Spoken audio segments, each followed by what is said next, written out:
اور جس پر ظلم ہوا ہو اگر وہ اس کے بعد انتقام لے لے تو ایسے لوگوں پر کچھ الزام نہیں۔ الزام تو ان لوگوں پر ہے جو لوگوں پر ظلم کرتے ہیں اور ملک میں ناحق فساد پھیلاتے ہیں۔ یہی لوگ ہیں جن کو تکلیف دینے والا عذاب ہوگا، اور جس شخص کو اللہ گمراہ رہنے دے تو اس کے بعد اس کا کوئی دوست نہیں۔ اور تم ظالموں کو دیکھو گے کہ جب وہ دوزخ کا عذاب دیکھیں گے تو کہیں گے کیا دنیا میں واپس جانے کی کوئی سبیل ہے؟ اور تم ان کو دیکھو گے کہ دوزخ کے سامنے لائے جائیں گے، ذلت سے عاجزی کرتے ہوئے چھپی نگاہ سے دیکھ رہے ہوں گے، اور مومن لوگ کہیں گے کہ گھاٹے میں رہنے والے تو وہ ہیں جنہوں نے قیامت کے دن اپنے آپ کو اور اپنے گھر والوں کو خسارے میں ڈالا۔ دیکھو کہ بے انصاف لوگ ہمیشہ کے دکھ میں پڑے رہیں گے۔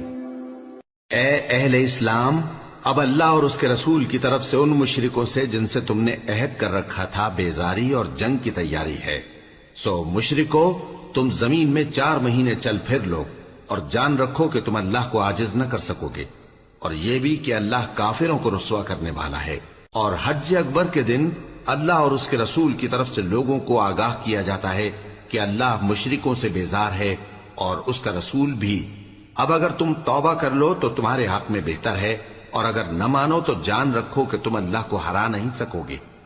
اور اے پیغمبر، کافروں کو دکھ دینے والے عذاب کی خبر سنا دو۔ البتہ جن مشرکوں کے ساتھ تم نے عہد کیا ہو اور انہوں نے تمہارا کسی طرح کا قصور نہ کیا ہو اور نہ تمہارے مقابلے میں کسی کی مدد کی ہو، تو جس مدت تک ان کے ساتھ عہد کیا ہو اسے پورا کرو، کہ اللہ پرہیزگاروں کو دوست رکھتا ہے۔ اور ہم نے انسان کو کھنکھناتے سڑے ہوئے گارے سے پیدا کیا ہے، اور جنوں کو اس سے بھی پہلے بے دھوئیں کی آگ سے پیدا کیا تھا۔ اور وہ وقت قابل ذکر ہے جب تمہارے پروردگار نے فرشتوں سے فرمایا تھا کہ میں کھنکھناتے سڑے ہوئے گارے سے بشر بنانے والا ہوں، بس جب میں اس کو درست کر لوں اور اس میں اپنی طرف سے روح پھونک دوں تو اس کے آگے سجدے میں گر پڑنا۔ چنانچہ فرشتے تو سب کے سب سجدے میں گر پڑے مگر شیطان کہ اس نے سجدہ کرنے والوں کے ساتھ ہونے سے انکار کیا۔ فرمایا اے ابلیس، تجھے کیا ہوا کہ تو سجدہ کرنے والوں میں شامل نہ ہوا؟ اس نے کہا میں ایسا نہیں ہوں کہ انسان کو جس کو تو نے کھنکھناتے سڑے ہوئے گارے سے بنایا ہے سجدہ کروں۔ فرمایا یہاں سے نکل جا کہ اب تو مردود ہے اور تجھ پر قیامت کے دن تک لعنت برسے گی۔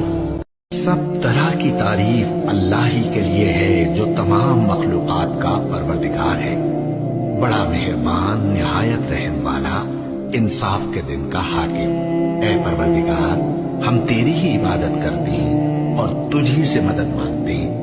ہم کو سیدھے رستے چلا، ان لوگوں کے رستے جن پر تو اپنا فضل و کرم کرتا رہا، نہ ان کے جن پر غصے ہوتا رہا، اور نہ گمراہوں کے۔